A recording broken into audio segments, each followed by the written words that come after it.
It was late afternoon, and the office lights hummed faintly as Daniel leaned back in his chair, exhausted. His company, once vibrant, bustling with creative energy, had shrunk over the last year. He had let go of good people he never wanted to lose, and now, he sat at the end of a long day of interviews, trying to find one more hire who could help him rebuild. Dozens of resumes were scattered across the table. Most of the candidates had been polished, rehearsed, perfect on paper but empty. He had smiled, nodded, and thanked them, but something in him knew none of them felt right. And then, his secretary knocked softly and said, "There's one last candidate. She just walked in. Would you like me to send her away?" "You look tired." Daniel rubbed his eyes. "No. Send her in." Last one. The door opened, and a young woman walked in. Her clothes weren't fancy, just a simple blouse, worn shoes that looked like they had walked too many miles. She clutched a folder too tightly, as if it were the most precious thing she owned. "Good evening," she said quietly. "I'm Emily." Daniel gestured for her to sit. "All right, Emily, let's see what you've got." She slid a resume across the table, and as Daniel glanced down, something unusual caught his eye in the small notes section at the bottom. Most people filled it with certifications, hobbies, or clever quotes. But in neat handwriting, hers read, "Already married to you." Daniel blinked. He looked up at her, confused, even a little suspicious. "What does that mean?" Emily's cheeks flushed. "I wasn't sure if I should leave that there. But I wrote it, because it's the truth, in a way. Not literally, of course. But I've been following this company since I was a teenager. The projects you launched, the risks you took, even the articles you wrote about leadership, I studied them. I already feel like I belong here. Like I've been walking alongside this company for years. In my heart, I'm already married to what you stand for. I'm committed before you even hire me." For a moment, the room went still.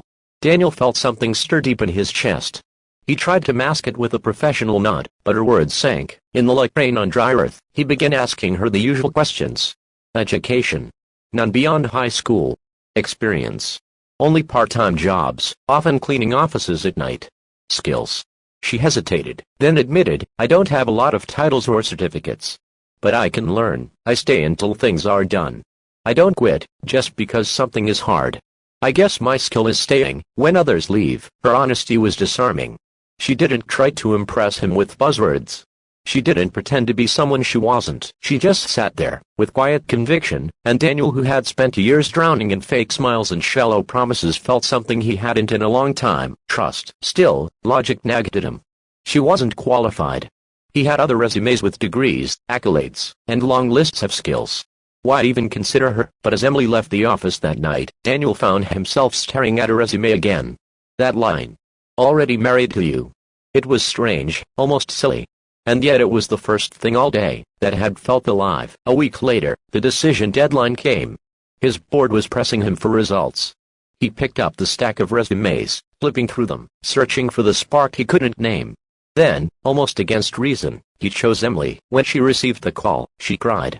Not a small cry, but the kind that came from years of rejection, years of being told not enough. For her, this job wasn't just work, it was survival, dignity, hope. The first months were rough. Emily didn't know the technical systems. She asked countless questions, made mistakes, and often stayed past midnight to fix them. At first, Daniel worried he'd made the wrong choice, but then he noticed something. While others clocked out and left problems unsolved, Emily stayed. She read manuals no one else bothered with. She watched tutorials late into the night. And slowly, her persistence began to change things. She wasn't the smartest person in the room, but she became the most dependable. When a project was about to collapse, she quietly picked up the pieces. When a client grew frustrated, she listened patiently until they calmed, and when the team felt burned out, she brought them coffee from her own pocket, leaving small notes that read, "We've got this." The others began to notice. And so did Daniel. One evening, after another long day, Daniel passed by her desk.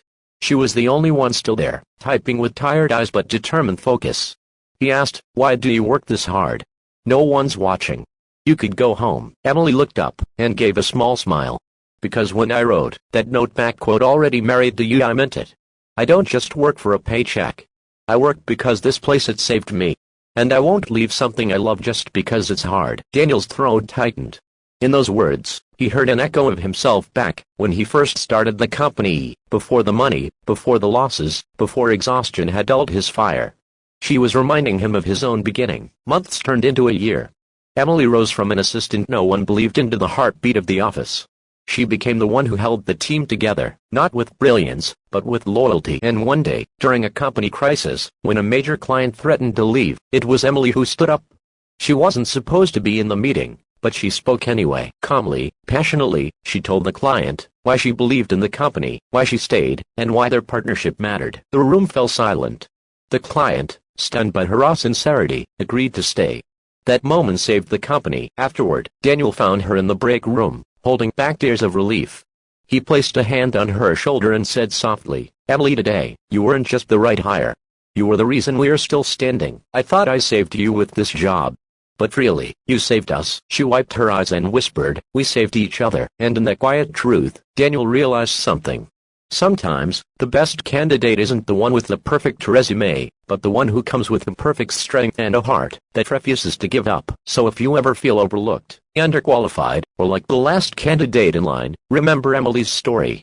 Sometimes, what the world needs isn't your perfection, it's your persistence, your heart, your refusal to walk away. And just maybe, someone out there is waiting for the kind of loyalty only you can give. If this story touched you, don't forget to subscribe for more stories that remind us of the power of kindness.